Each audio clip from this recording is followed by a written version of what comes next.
Hemoroid atau yang lebih dikenal dengan ambeien atau wasir merupakan penyakit yang umum terjadi di masyarakat. Diperkirakan bahwa 50% dari populasi berusia 50 tahun dan telah menderita hemoroid paling tidak satu kali semasa hidupnya. Tingginya beban penyakit ini berdampak terutama pada penurunan kualitas hidup pasien dalam menjalani aktivitas sehari-hari. Dalam penanganannya sendiri, manajemen hemoroid dapat ditingkatkan efektivitasnya. Meski masyarakat terkesan familiar dengan obat-obat hemoroid yang dijual bebas, data menunjukkan bahwa serangan hemoroid terjadi berulang pada 1 dari 3 orang, dikarenakan penanganan yang kurang optimal. Manajemen hemoroid yang efektif dan berbasis bukti akan sangat membantu para praktisi kesehatan dan pasien dalam menekan jumlah kekambuhan gejala. Fenomena ini juga mengindikasikan perlunya pemilihan pengobatan yang lebih tepat sejak serangan akut pertama kali. Bagaimanakah penata laksanaan terkini pada penderita hemoroid? Mari kita ikuti bersama seminar online pengurus pusat Ikatan Apoteker Indonesia yang ke-52 dalam Apoteker Berbagi Ilmu. Pembicara kita pada hari ini adalah Dr. Irsan Hasan, SPPD, KGEH. Profesor Dr. Purwan Tiastuti, MSc, SPFK. Dan Apoteker Ulfi Nurista, SPharm, MPharm Clean. Sebelum kegiatan dimulai, izinkan panitia menyampaikan tata tertib selama kegiatan berlangsung. Sejawat wajib menonaktifkan mikrofon dan kamera selama kegiatan berlangsung. Sejawat dipersilahkan mengajukan pertanyaan dengan menuliskannya pada Q&A. Selama acara berlangsung, host akan mematikan mikrofon dan kamera. Saat acara selesai, semua kamera akan diaktifkan kembali dan sejawat apoteker wajib mengikuti kegiatan sesuai dengan waktu yang telah ditentukan. Tiba saatnya seminar online akan segera dimulai. Kepada moderator kita, Apoteker Eka Mulyanti, SPharm, MPH, dipersilahkan untuk memulai acara. Webinar diselenggarakan oleh PT ISPI Penerbitan bekerja sama dengan Servier Indonesia.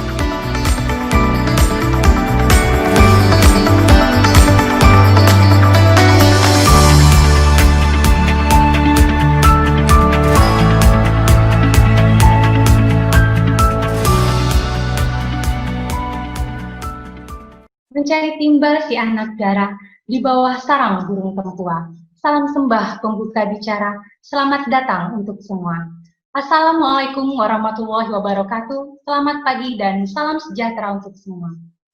Pertama-tama marilah kita panjatkan puji dan syukur kehadirat Tuhan Yang Maha Kuasa, karena atas berkat dan rahmat-Nya kita dapat mengikuti seminar online ke-52 Apoteker Berbagi Ilmu yang diselenggarakan oleh Ikatan Apoteker Indonesia.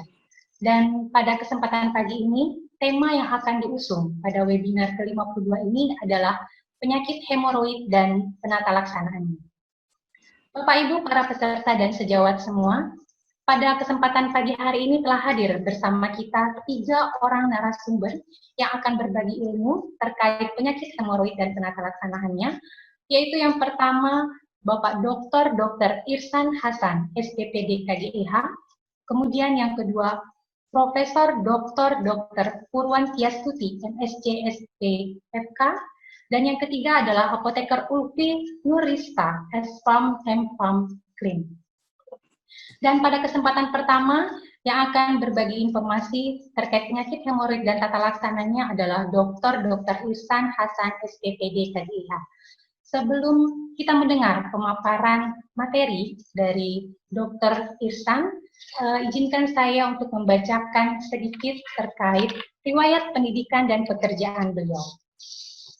Beliau menempuh pendidikan dokter di Fakultas Kedokteran Universitas Indonesia, spesialis penyakit dalam di Fakultas Kedokteran Universitas Indonesia, subspesialis gastroenterologi, hepatologi di Fakultas Kedokteran Universitas Indonesia, dan mendapatkan gelar doktor ilmu kedokteran Fakultas Kedokteran Universitas Indonesia.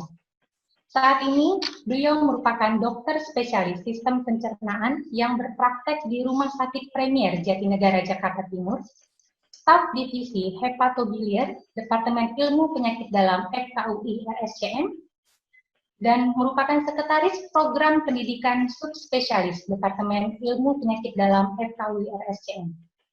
Dan pada kesempatan kali ini, beliau akan berbagi ilmu bersama kita terkait penyakit hemoroid dan tata laksananya.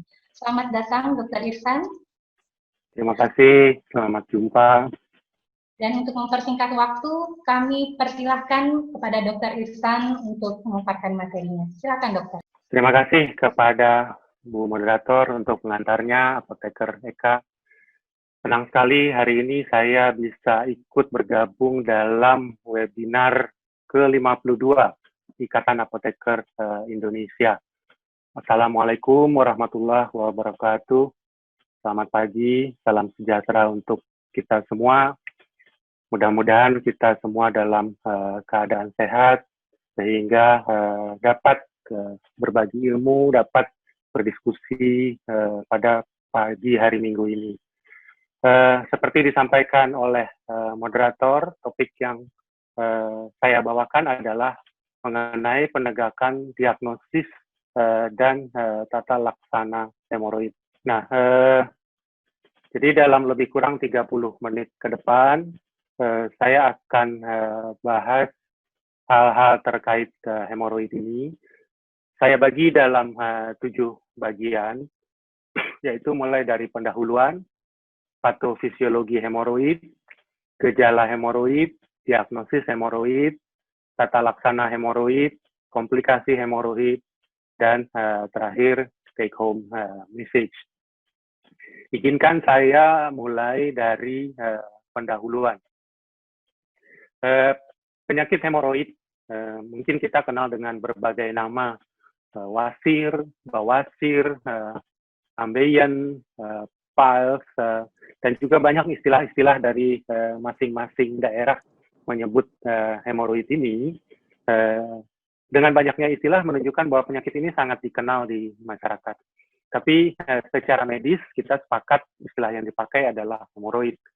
Hemoroid ini dari bahasa Grek, berasal dari kata hemo, darah, dan gros, aliran. Jadi dikatakan bahwa hemoroid ini adalah penyakit awalnya dulu dianggap kaitannya dengan aliran darah, atau dikatakan perubahan patologis pada bantalan anal yang menimbulkan gejala klinis. Banyak yang menyebutkan bahwa hemoroid ini salah satu penyakit tertua. Kenapa? Karena catatan di papirus Mesir 1700 tahun sebelum Masehi sudah menyinggung-nyinggung mengenai hemoroid.